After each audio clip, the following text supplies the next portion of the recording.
اخلاص و محبت کے ساتھ درود شریف کا نذران عقیدت پیش فرمائیں۔ اللہم صلی علی سیدنا مولانا محمد وعلی آل سیدنا مولانا محمد بارک وسلم صلاۃ و سلام علیک یا رسول اللہ۔ محترم برادران اسلام، سید محمد عمران صاحب بہت ہی مدلل اولیاء کرام کی صحبت کے بارے میں اور بیعت کے بارے میں بیان فرما رہے تھے۔ طبیعت تو چاہ رہی تھی کہ اور کچھ بیان سنا جائے، لیکن وقت کی بھی قلت ہے اور زیادہ وقت بھی نہیں ہے۔ بڑی خوشی کی بات ہے کہ ہم لوگ آج جشن غوث اعظم منانے کے لیے میرا روڈ میں سید مناظر اشرف کی صدارت میں موجود ہیں۔ میرے بزرگوں، دوستو، قرآن حکیم میں اللہ تعالیٰ ارشاد فرماتا ہے، یا ایھا الذین آمنوا اتقوا اللہ وکونوا مع الصادقین۔ ترجمہ یہ ہے کہ اے ایمان والو، اللہ سے ڈرو اور سچے لوگوں کے ساتھ ہو جاؤ۔ میرے بزرگوں، دوستو، اللہ تعالیٰ نے قرآن حکیم میں ایمان والوں کو دو باتوں کو حکم دیا۔ ایک تو یہ کہ تقوی اختیار کرو۔ تقوی کسے کہتے ہیں؟ اللہ، اس کے رسول صلی اللہ علیہ وسلم کی اطاعت کا نام تقوی ہے۔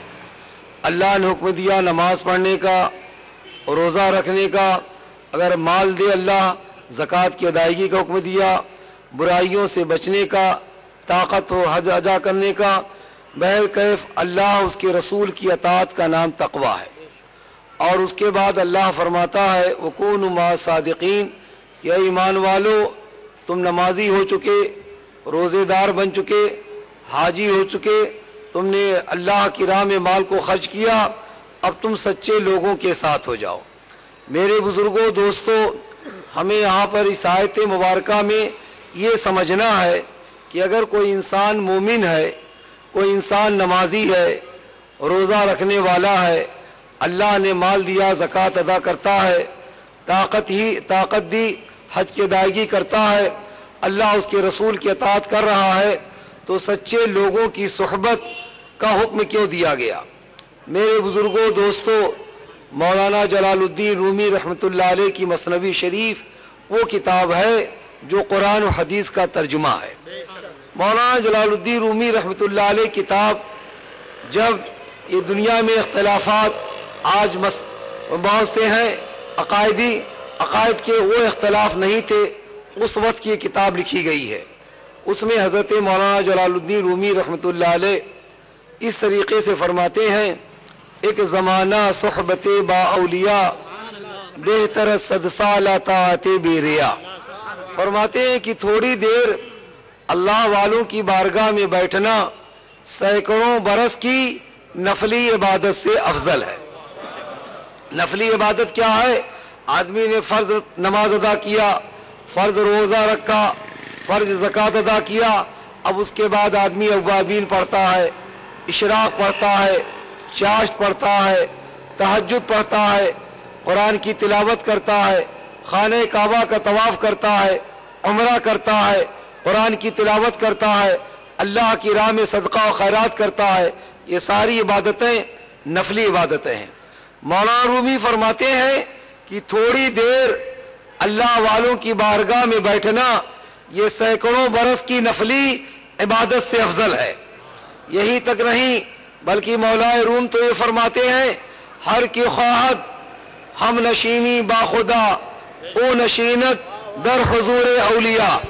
مولانا رومی فرماتے ہیں، جو شخص چاہتا ہے کہ ہم اللہ کی بارگاہ میں بیٹھ جائیں، اسے چاہیے کہ وہ اللہ والوں کی بارگاہ میں بیٹھ جائے۔ نعرہ تکبیر، نعرہ رسالت، نعرہ رسالت، فیضان مخدوم سمنانی رحمت اللہ علیہ، سبحان اللہ، سبحان اللہ۔ پتہ یہ چلا کہ اللہ کا قرب اولیاء کی صحبت میں ملتا ہے۔ اولیاء اللہ کی نزدیکی، اللہ کا قرب اللہ والوں کی صحبت سے ملتا ہے۔ میرے بزرگوں، دوستو، تاریخ شاہد ہے، آپ تاریخ کا مطالعہ کریں کہ کہ بڑے بڑے ایمان والے، بڑے بڑے محدثین، علماء، مفکرین، عباد، زہاد، حجاج کے بارے میں روایتوں میں ملتا ہے، واقعات میں ملتا ہے کہ لوگوں نے کہتے ہیں اسلام قبول کیا، ایمان قبول کیا، نمازیں پڑھی، بڑے عالم ہوئے، زاہد ہوئے، مفتی ہوئے، مفکر ہوئے، لیکن ان کا ایمان پر خاتمہ نہیں ہوا۔ تو اللہ والوں کی صحبت کا حکم اس لیے دیا گیا ہے تاکہ ایمان محفوظ ہو جائے، نماز محفوظ ہو جائے، روزہ محفوظ ہو جائے، عبادتیں محفوظ ہو جائیں، انسان شیطان کے مکر و فریب سے بچ جائے۔ اے میرے بزرگوں، دوستو، ایک ہندوستان کے عظیم المرتبت بزرگ میر عبد الواحد بلگرامی رحمت اللہ علیہ کی کتاب سبع سنابی شریف ہے، بہت مشہور کتاب ہے۔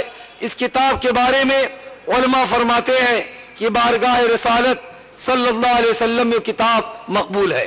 اس میں میر عبد الواحد بلگرامی رحمت اللہ علیہ فرماتے ہیں کہ حضرت سفیان ثوری رحمت اللہ علیہ بہت بڑے محدث بزرگ گزرے ہیں، وہ روتے رہتے تھے۔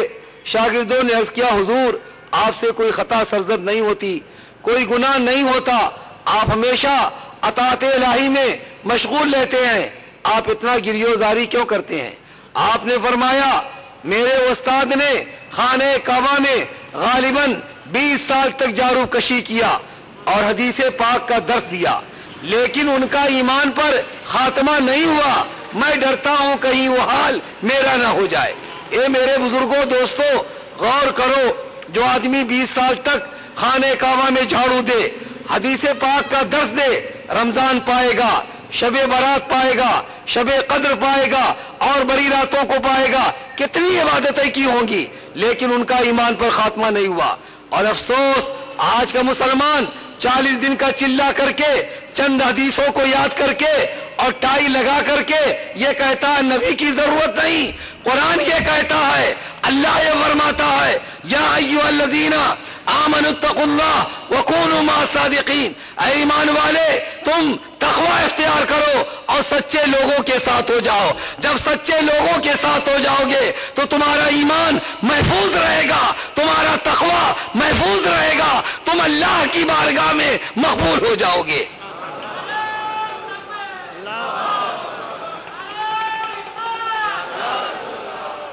اے میرے بزرگوں، دوستو، اور ایسے بہت سے واقعات تاریخ میں آتے ہیں کہ بڑے بڑے محدثین علماء کا ایمان پر خاتمہ نہیں ہوا، جو لوگ اللہ والوں کی صحبت سے دور ہو گئے۔ اور ابھی ہمارے سید محمد عمران نے بیعت کے بارے میں بتایا، حضرت مخدوم اشرف جہانگیر سمنانی رحمت اللہ علیہ کی بارگاہ میں حیدرآباد کا ایک بہت بڑا عالم آیا۔ اس نے کہا، حضور یہ بیعت کرنے سے کیا فائدہ ہے؟ کوئی فرض یا واجب تو نہیں ہے اور آپ لوگوں سے بیعت لیتے ہیں۔ آپ نے فرمایا، فقیر اشرف یہ نہیں کہتا کہ فرض یا واجب ہے، لیکن مولانا بیعت کا کرنا ضروری ہے۔ انہوں نے کہا، حضور اگر ضرورت ہے تو جوہلا کو ہوگی، عالموں کو کیا ضرورت ہے بیعت کرنے کی؟ آپ نے فرمایا، مولانا عالم ہو یا جاہل سب کو پیر کی ضرورت ہے، مولانا جب مرو گے تب پتہ چلے گا۔ یہ واقعہ ایسا ہے، لطائف شرفی تقریباً 500 سال پہلے کی لکھی ہوئی کتاب ہے۔ ہر مکتبہ فکر کے علماء اس کتاب کو مانتے ہیں اور ہر مکتبہ فکر کے علماء نے اس کتاب کا ترجمہ اردو زبان میں کیا ہے۔ چنانچہ حضرت مخدوم اشرف سمنانی نے فرمایا، مولانا جب مرو گے تب پتہ چل جائے گا۔ چنانچہ مولانا چلے گئے۔ کچھ عرصے کے بعد حضرت مخدوم اشرف سمنانی رحمت اللہ علیہ اپنے کہتے خانقاہ کے قریب ایک تالاب ہے جسے نیز شریف کہتے ہیں، اس میں وضو فرما رہے تھے۔ آپ نے پانی کو لیا، حیدرآباد کی طرف پھینکا، فرمایا، اے مولانا تم کیوں نہیں کہہ دیتے کہ میں اشرف جہانگیر کی بارگاہ کا حاضر باش ہوں؟ لوگوں نے کہا، حضور آپ کس سے فرما رہے ہیں؟ کوئی دکھلائی تو نہیں دے رہا ہے۔ آپ نے فرمایا، کچھ دنوں پہلے حیدرآباد کا ایک عالم آیا تھا جو علم کے غرور میں بیعت کرنے سے انکار کر رہا تھا، آج مر گیا، قبر میں لٹایا گیا، نکیرین سوال کر رہے ہیں، من رب کا، تیرا رب کون ہے، ما دینوں کا، تیرا دین کیا ہے، وہ جواب نہیں دے پا رہا ہے۔ تو میری رحمت نے یہ گوارا نہ کیا کہ جس نے میرے چہرے کی زیارت کی ہو وہ جہنمی ہو۔ میں نے اس سے کہا کہ تو کہہ دے میں سید اشرف جہانگیر سمنانی کی بارگاہ کا حاضر باش ہوں۔ نعرہ تکبیر، نعرہ رسالت، نعرہ رسالت، پیر طریقت۔ بہرحال میرے بزرگوں دوستوں، ہم لوگ ذکر غوث اعظم کرنے کے لیے یہاں بیٹھے ہیں، اور مشائخین اولیاء کے کاملین کا فرمان ہے عند ذکر الصالحین تنزل الرحمہ، صالحین کے ذکر کے وقت رحمت الہی کا نزول ہوتا ہے۔ اور ہم کس کے ذکر کے لیے بیٹھے ہیں؟ جو سید الصالحین ہے، غوث الاغواث ہے، فرد الافراد، قطب الاقطاب، وتد الاوتاد، محبوب سبحانی سیدنا شیخ عبد القادر جیلانی رضی اللہ تعالیٰ عنہ کے ذکر کے لیے ہم بیٹھے ہوئے ہیں۔ جب ایک عام ولی کا ذکر کرنے کی برکت سے رحمت الہی کا نزول ہوتا ہے تو جو غوث الاغواث ہو اس کا ذکر کیا جائے تو کتنی رحمتوں کا نزول ہوگا۔ اے میرے بزرگوں دوستو، یہ اللہ والوں کی بارگاہ بہت عظیم بارگاہ ہے۔ یہی وجہ ہے کہ امام اعظم ابو حنیفہ، امام شافعی، امام مالک، امام احمد ابن حنبل، باعزد بستامی، خواجہ ابوالحسن خرقانی، مولانا یعقوب چرخی، مولانا بیت اللہ احرار، حضرت خواجہ عبد الخالق غزنوانی، جنید بغدادی، سر سختی، ابو بکر شبلی، غوث اعظم، خواجہ اجمیری، محبوب الہی، مخدوم اشرف سمنانی، مجدد الفسانی، امام اہل سنت اعلی حضرت فاضل بریلوی رضوان اللہ تعالی علیہم اجمعین نے، سب لوگوں نے ایمان ہونے کے باوجود، عالم ہونے کے باوجود، متقی ہونے کے باوجود اللہ والوں کی صحبت اختیار کیا۔ ہمارے امام تو یہ فرماتے ہیں لولا السنتان لہلک النعمان، اگر نعمان ابن ثابت 2 سال حضرت امام جعفر صادق کی صحبت نہ اختیار کرتا تو یقیناً ہلاک و برباد ہو جاتا۔ اے میرے بزرگوں دوستو، اور ہم لوگ تو یہ عقیدہ رکھتے ہیں کہ اولیاء اللہ زندہ ہیں، وہ مردہ نہیں ہے، مردہ نہیں ہے، زندہ ہیں۔ آپ کہو گے کیسے؟ سنو، حضرت مخدوم اشرف سمنانی کا میں قول آپ کے سامنے بیان کروں۔ یہ اس وقت کے بزرگ ہیں جب نہ دیوبندی تھا، نہ ندوی تھا، نہ غیر مقلد تھا، نہ اور کوئی فرقہ تھا، اس وقت کے بزرگ ہیں۔ آپ فرماتے ہیں قال الاشرف رحمہ اللہ تعالی الا ان اولیاء اللہ لا يموتون ولكن ينتقلون من دار الى دار آخر۔ حضرت مخدوم اشرف سمنانی فرماتے ہیں یقیناً اللہ کے دوست مرتے نہیں ہیں، ایک جگہ سے دوسری جگہ کو منتقل ہو جاتے ہیں۔ آپ کہو گے کیسے؟ سنو، تاریخ کا مشاہدہ کرو، تاریخ کا مطالعہ کرو۔ جو نہیں مانتا، نہ ماننے والا خدا کو نہیں مانتا، نہیں ماننے والا نبی کو نہیں مانتا۔ ہمیں اس سے نہیں کہنا ہے، ہمیں تو ایمان والوں کو سنانا ہے، عاشقان رسول اللہ کو بتلانا ہے، اولیاء کے غلاموں کو اپنا پیغام پہنچانا ہے۔ سنو، حضرت مخدوم اشرف سمنانی کا قول کیسے سچا ثابت ہوتا ہے۔ شیخ علی نامی ایک مرد صالح اس امت میں گزرے ہیں، انہوں نے خواب میں دیکھا کہ میں عرش الہی کو اپنے سر پر لے کر چل رہا ہوں۔ خواب سے بیدار ہوئے، سوچا یا اللہ اس خواب کی تعبیر کیا ہے۔ بہت غور و فکر کیا لیکن تعبیر سمجھ میں نہ آئی، چنانچہ انہوں نے سوچا میں اس خواب کی تعبیر اللہ کے برگزیدہ بندے باعزد بستامی رحمت اللہ علیہ سے پوچھوں گا۔ چنانچہ صبح ہوئی، فجر کی نماز ادا کرنے کے بعد شیخ علی اپنے گاؤں سے بستان کی جانب چلے۔ جب وہ بستان کے قریب پہنچے، دیکھا ایک جنازہ ہے جس کو تمام مسلمان لے کر کے آبادی کے باہر آ رہے ہیں۔ قریب پہنچے، پوچھا کس کا جنازہ ہے؟ لوگوں نے بتلایا اللہ کے ولی باعزد بستامی کا انتقال ہو چکا ہے۔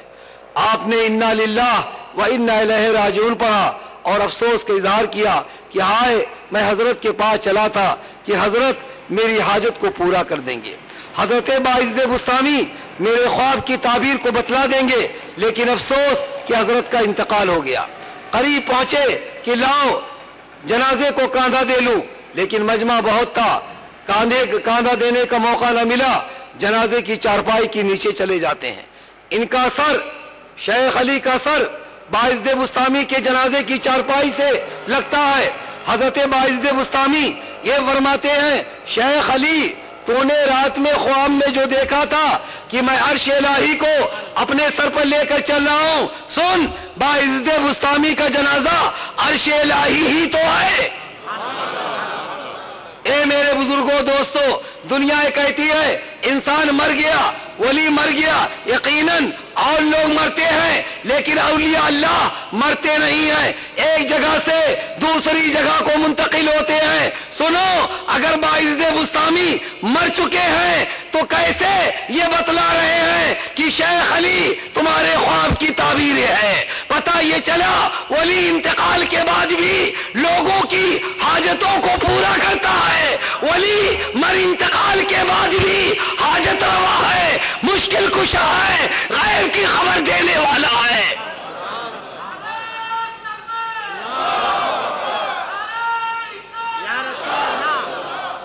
یہ باعزد بستامی نبی نہیں ہے، صحابی نہیں ہے، غلام نبی ہے، نبی آخر الزمان صلی اللہ علیہ وسلم کے امتی ہے، نبی آخر الزمان کی صلی اللہ علیہ وسلم کی امت کے اولیاء کاملین میں سے ہے۔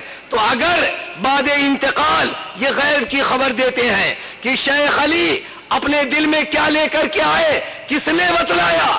شیخ علی کی حاجت کیا ہے انہوں نے پورا کر دیا، شیخ علی کی مشکل کو آسان کر دیا۔ اے میرے بزرگوں دوستو، اگر باعزد بستامی حاجت روا ہے، مشکل کشا ہے، غیب کے جاننے والے ہیں، تو نبی آخر الزمان صلی اللہ علیہ وسلم کے علم غیب کے بارے میں کیا شبہ ہو سکتا ہے؟ آپ کے حاجت روا مشکل کشا ہونے کے بارے میں کون شبہ کر سکتا ہے؟ اے میرے بزرگوں دوستو، بہرحال اولیاء کاملین زندگی میں بھی لوگوں کی حاجتوں کو پورا کرتے ہیں اور انتقال کرنے کے بعد بھی لوگوں کی حاجتوں کو پورا کرتے ہیں۔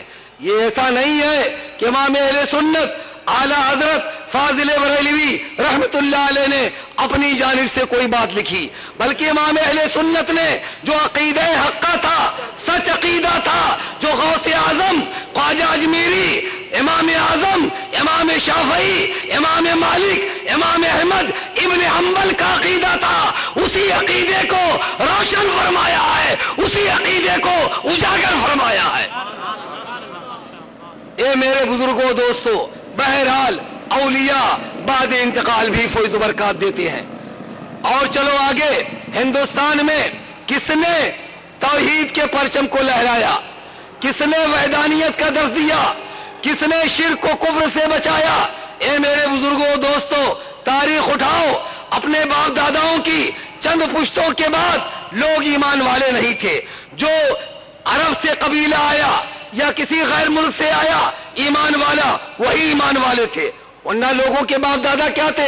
کوئی آگ کا پجاری، کوئی بت کا پجاری، کوئی سورج کا پجاری، کوئی ستارے کا پجاری تھا۔ یہ خواجہ اجمیری کے قدموں کا صدقہ ہے کہ آپ نے لوگوں کو اسلام دیا، ایمان دیا۔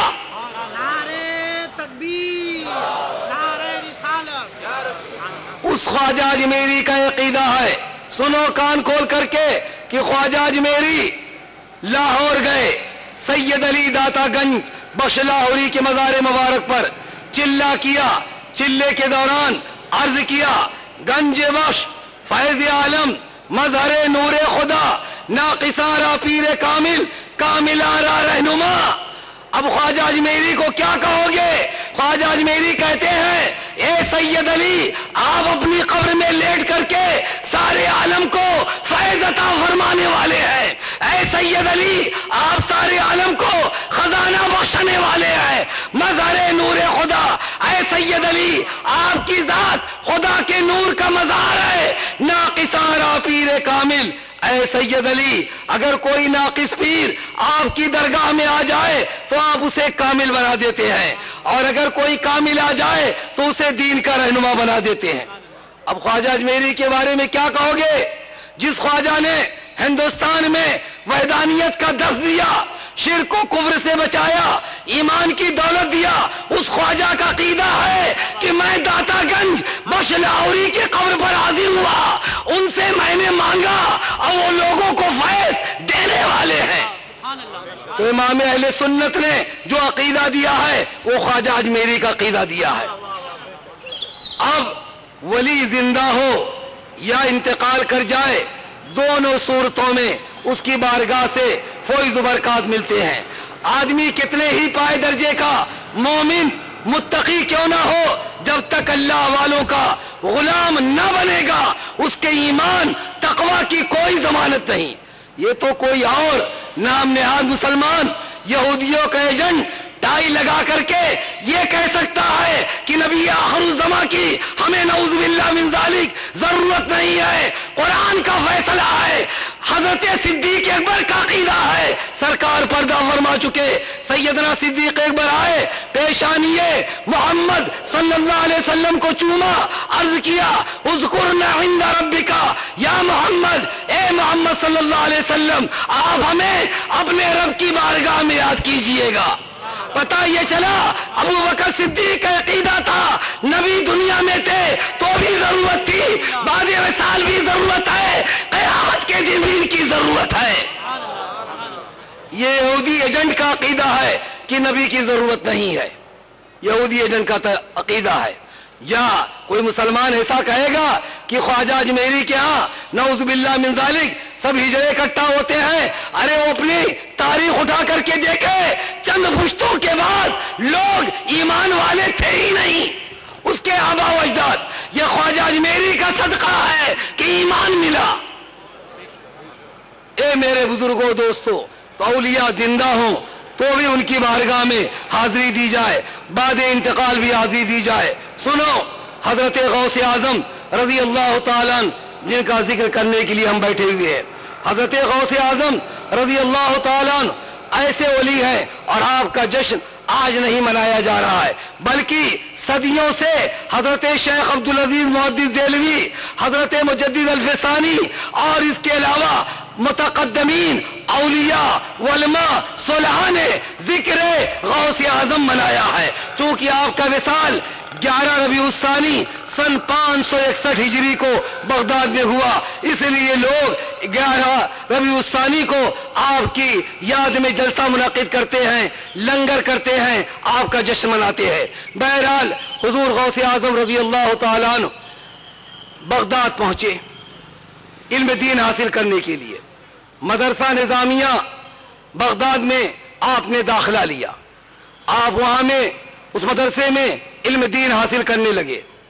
دوران طالب علمی آپ کو پتا چلا کہ بغداد کے قریب گاؤں میں ایک بزرگ تشریف لائے ہیں جو غوث ہیں۔ غوث اپنے زمانے میں سارے اولیاء کا بادشاہ ہوتا ہے، اور حضور غوث اعظم سارے اولیاء کے قیامت تک کے بادشاہ ہیں بجز حضرت امام محمد مہدی آخر الزمان کے۔ چونکہ غوثیت کبریٰ اللہ تعالیٰ نے حضرت مولا علی، حضرت سیدنا صدیق اکبر، سیدنا فاروق اعظم، سیدنا عثمان غنی، سیدنا مولا علی، سیدنا امام حسن، سیدنا امام حسین، امام زین العابدین، امام محمد باقر، امام جعفر صادق، امام علی رضا، امام موسیٰ کاظم، حسن عسقری، تقی و نقی کو اللہ تعالیٰ نے غوثیت کبریٰ کا مقام عطا کیا۔ اس کے بعد پھر درجہ خالی کر دیا گیا۔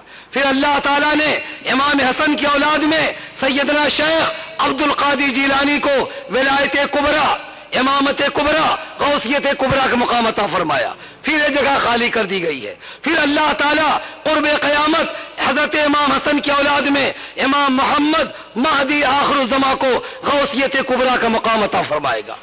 اے میرے بزرگوں دوستو، حضور غوث اعظم سارے اولیاء کے بادشاہ ہیں۔ حضور غوث اعظم مدرسہ نظامیہ بغداد میں علم دین حاصل کر رہے ہیں۔ چنانچہ آپ کو پتا چلا شہر کے قریب ایک بزرگ تشریف لائے ہیں جو غوث ہیں۔ حضرت غوث اعظم نے اپنے ساتھیوں سے فرمایا کہ میں نے سنا ہے بغداد کے قریب فلاں گاؤں میں ایک بزرگ تشریف لائے ہیں جو غوث ہیں، ہم لوگ ان کی زیارت کے لیے ملاقات کے لیے چلے، چونکہ اللہ کا حکم ہے یا ایھا الذین آمنوا اتقوا اللہ وکونوا مع الصادقین، اے ایمان والو تقوی اختیار کرو اور سچے لوگوں کے ساتھ ہو جاؤ۔ اسی غرض سے حضرت غوث اعظم نے ساتھیوں سے کہا۔ چنانچہ چھٹی ہونے کے بعد 3 ساتھی، ایک کا نام ابن سقا، ایک کا نام عبداللہ تمیمی، اور حضرت غوث اعظم اس غوث کی ملاقات کے لیے زیارت کے لیے چلے۔ راستے میں ابن سقا جو بہت ذہین طالب علم تھا، اس نے کہا عبد القادر جیلانی، میں اس غوث سے ایک ایسا سوال کروں گا کہ ان کا سر چکرا جائے گا، میرے سوال کا جواب نہ دے سکیں گے۔ عبداللہ تمیمی نے کہا اے بھائی عبد القادر جیلانی، میں اس غوث سے ایک سوال کروں گا، دیکھتا ہوں میرے سوال کا کیا جواب دیتے ہیں۔ حضور غوث اعظم نے فرمایا اے ابن سقا، اے عبداللہ تمیمی، یہ سب بے ادبی کی باتیں ہیں، ہمیں تو اللہ کا حکم ہے کہ کونوا مع الصادقین، سچے لوگوں کے ساتھ ہو جاؤ، ہمیں ان کی صحبت اختیار کرنی ہے، ان کی بارگاہ سے فیض برکات حاصل کرنا ہے۔ چنانچہ تینوں ساتھی اس گاؤں میں پہنچے۔ جب پہنچے تو دیکھا کہ غوث وہاں موجود نہیں ہے قیام گاہ پر۔ تھوڑی دیر کے بعد اچانک اس غوث کا کہتے غوث کی تشریف آوری ہوئی اور جلال کی نگاہ، قہر کی نگاہ ابن سقا پر ڈالی۔ فرمایا ابن سقا، تو مجھ سے ایسا سوال کرے گا کہ میں تیرے سوال کا جواب نہ دے سکوں گا، میرا سر چکرا جائے گا۔ سن، تیرا سوال یہ ہے، تیرے سوال کا جواب یہ ہے، لیکن میں دیکھ رہا ہوں تیرے جسم سے کفر کے شعلے بھڑک رہے ہیں۔ عبداللہ تمیمی سے فرمایا اے عبداللہ تمیمی، تو مجھ سے ایسا سوال کرے گا کہ میں تیرے سوال کا کیا جواب دوں گا؟ سن، تیرا سوال یہ ہے، تیرے سوال کا جواب یہ ہے، لیکن میں دیکھ رہا ہوں دنیا تیرے کانوں کی لو تک آ چکی ہے، چونکہ اس نے بے ادبی کم کی تھی۔ حضور غوث اعظم کی جانب وہ غوث متوجہ ہوئے، پیشانی کو چوما، بغل میں بیٹھایا، فرمائے بیٹا عبد القادر جیلانی، آج تم نے میری تعظیم کر کے اللہ اس کے رسول کو راضی کر لیا ہے۔ پتہ یہ چلا ولی کی تعظیم میں، ولی کی محبت میں اللہ اس کے رسول کی رضا ہے، اور ولی کی دشمنی میں اللہ اس کے رسول کی عداوت اور دشمنی ہے۔ اے میرے بزرگوں دوستو، میں یہ سوال کروں گا کہ اس غوث کو کس نے بتلایا کہ راستے میں ابن سقا نے یہ کہا، عبداللہ تمیمی نے یہ کہا، شیخ عبد القادر جیلانی نے کہا، کس نے کہا؟ پتہ یہ چلا کہ اللہ تعالیٰ اپنے محبوب بندوں کو علم غیب عطا فرماتا ہے۔ اگر اولیاء کو علوم غیبیہ حاصل ہے تو نبی آخر الزماں کے علم غیب کے بارے میں کیا شبہ کیا جا سکتا ہے؟ اے میرے بزرگوں دوستو، تینوں ساتھی وہاں سے واپس آئے، مدرسہ نظامیہ بغداد میں علم دین پاک مصطفیٰ صلی اللہ علیہ وسلم سیکھنے میں مشغول ہو گئے۔ چنانچہ وہ وقت آیا کہ تینوں کی دستار فضیلت ہوئی۔ اس وقت کے مطابق، رسم و رواج کے مطابق سارے لوگوں کے سر پر دستار باندھی گئی۔ روایتوں میں آتا ہے کہ ابن سقا چونکہ بڑا ذہین تھا، تیز ترار تھا، بڑا عالم تھا، عابد تھا، زاہد تھا، پورے عراق میں اس نے اسلام کی تبلیغ و اشاعت کرنا شروع کر دیا اور دور دور تک یہ شعرا ہو گیا کہ ابن سقا اسلام کا مبلغ اعظم ہے، ابن سقا اسلام کا سب سے بڑا رہنما ہے، ابن سقا اسلام کا سب سے بڑا عالم ہے۔ یہ بات پھیل گئی۔ وہ تمام پادریوں سے مناظرہ کرتا، لوگوں کو علم کے بلبوتے پر شکست دیتا اور اسلام میں داخل کرتا۔ یہودی، نصرانی، عیسائی جوق در جوق اسلام قبول کرتے۔ لوگ کہتے ہیں فلاں نے بڑے مدرسے بنائے، بڑی مسجدیں بنائی، بڑے حج کیے، بڑے عمرے کیے، بڑی تلاوتیں کی، بڑے سجدے کیے۔ اے میرے بزرگوں دوستو، دیکھو وہ عبادت کرنے والا، وہ عالم، محدث، فقیہ، مفتی، عابد، زاہد، اللہ اس کے رسول اور اللہ کے دوستوں سے محبت رکھتا ہے کہ نہیں؟ اگر محبت رکھتا ہے تو ساری عبادتیں کارآمد، اور اگر عداوت رکھتا ہے تو سمجھ لو اس کا ایمان نکل چکا ہے۔ ابن سقا نے خوب تبلیغ کیا، کہا جاتا تھا کہ ابن سقا عراق کا مبلغ اعظم ہے، بہت بڑا تبلیغی جماعت کا سربراہ تھا، اپنے زمانے کا بہت بڑا عالم تھا، محدث تھا، فقیہ تھا، عابد تھا، زاہد تھا۔ بہت سے لوگوں کو کلمہ پڑھایا۔ اے میرے بزرگوں دوستو، سرکار فرماتے ہیں کہ اللہ تعالیٰ ارشاد فرماتا ہے من عاد لی ولیا فقد آذنتہ بالحرب، جو شخص میرے ولی سے دشمنی کرتا ہے میں اس سے اعلان جنگ کر رہا ہوں، مجھ سے لڑنے کے لیے تیار ہو جائے۔ یہ اللہ تعالیٰ ارشاد فرماتا ہے، حدیث قدسی ہے۔ چنانچہ روم کے بادشاہ کو معلوم ہوا کہ لوگ ابن سقا کے علم کے بلبوتے کہتے ہیں جوق در جوق اسلام قبول کر رہے ہیں، پورے عراق میں تہلکہ مچ گیا ہے۔ چنانچہ ابن سقا کو بادشاہ روم نے، روم کے بادشاہ نے چیلنج کیا، دعوت دیا مناظرے کے لیے، مقابلے کے لیے، اور سارے پادریوں کو اکٹھا کیا، کہا تم لوگ تیاری کرو، مذہبی عیسائیت کی حقانیت کے لیے تمہیں ابن سقا سے مناظرہ کرنا ہے۔ چنانچہ دن تاریخ مقرر ہوئی، اسٹیج لگا، تنے تنہا ابن سقا عراق کا سب سے بڑا عالم ایک طرف بیٹھا اور تمام پادری ایک طرف بیٹھ گئے۔ مناظرہ ہونے لگا۔ ابن سقا نے آنن فانن سارے عیسائی عالموں کو، پادریوں کو شکست دے دیا اور اسلام کے پرچم کو بلند کر دیا۔ لیکن میرے بزرگوں دوستو، اس ولی نے کیا کہا تھا جب یہ تینوں طالب علم کے زمانے میں، پڑھائی کے زمانے میں گئے تھے؟ ابن سقا نے کہا میں اس غوث سے ایک سوال کروں گا، سر چکرا جائے گا، میرے سوال کا جواب غوث نہ دے سکیں گے۔ تو اس غوث نے فرمایا تھا اے ابن سقا میں دیکھ رہا ہوں تیرے جسم سے کفر کے شعلے بھڑک رہے ہیں۔ اتنا بڑا عالم، اتنا بڑا عابد، اتنا بڑا مبلغ، اتنا بڑا محدث، اتنا بڑا مفتی، عراق کا سب سے بڑا عالم۔ چنانچہ شاہ روم نے مناظرہ کرایا اور ابن سقا مناظرے میں کامیاب ہوا۔ تھوڑی دیر گزری کہ شہزادی روم، بادشاہ روم کی لڑکی کا گزر سامنے سے ہوا۔ وہ ابن سقا جو لوگوں کو گناہوں سے روکتا تھا، نیکیوں کا درس دیتا تھا، برائیوں سے روکتا تھا، وہ ابن سقا پر اللہ کے ولی کا غضب پڑا، اللہ کے ولی کی بددعا کا اثر ظاہر ہوا۔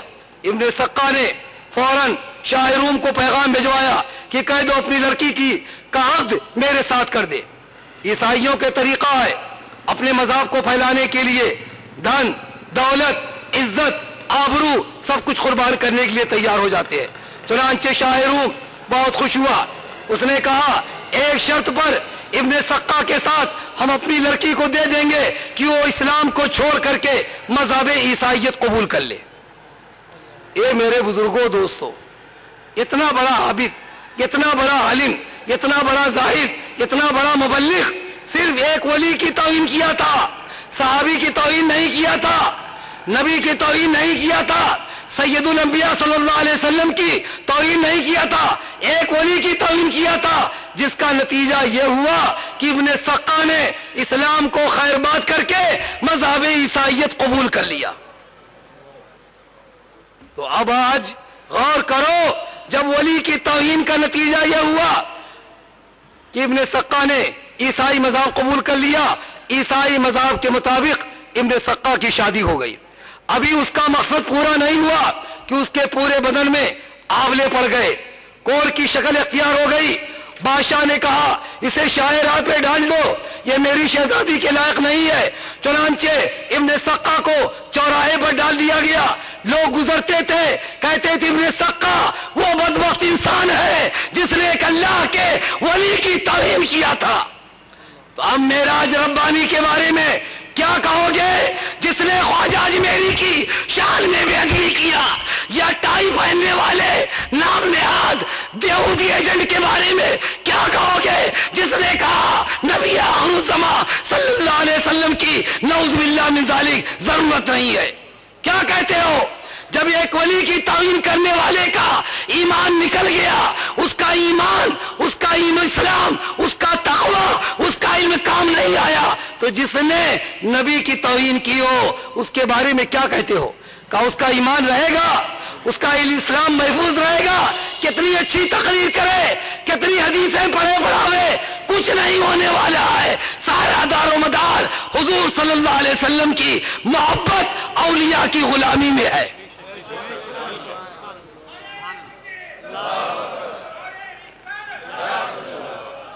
اے میرے بزرگوں دوستو، عبداللہ تمیمی نے